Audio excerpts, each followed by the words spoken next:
Good afternoon again, ma'am. So, ito naman po yung sa library system for the user side po.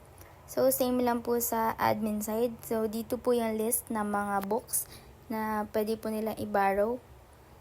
So, pwede din po dito mag-search at link dito na po dito yung sinearch niya. And also po, pwede niya pong ma-view yung mga nag-leave ng review para po ma-judge niya yung book if magandang basahin. At pwede niya na po dito i-borrow. So, dito po siya lilitaw sa borrowed books. So, may nakalagay po dyan kung kailan niya po binarrow.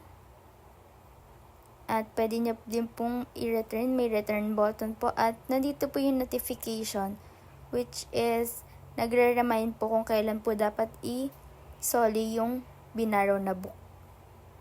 So, pwede na pong i-return at mapupunta na po siya uli dito sa list ng books. So, ayan po, yung status niya po at borrow date.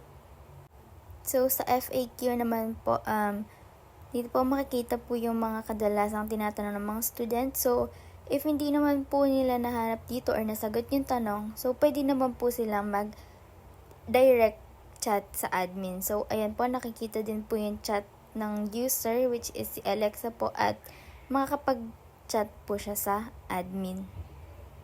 So, masasagot din po dyan at meron po dyan time kung kailan po sila nag-chat. Ayan po, nakita na po na pumasok po sa admin po yung chat ng user. At makapag-reply na po yung admin. So, ayan po, nakita po na na-receive po yung reply ng admin. With date na po.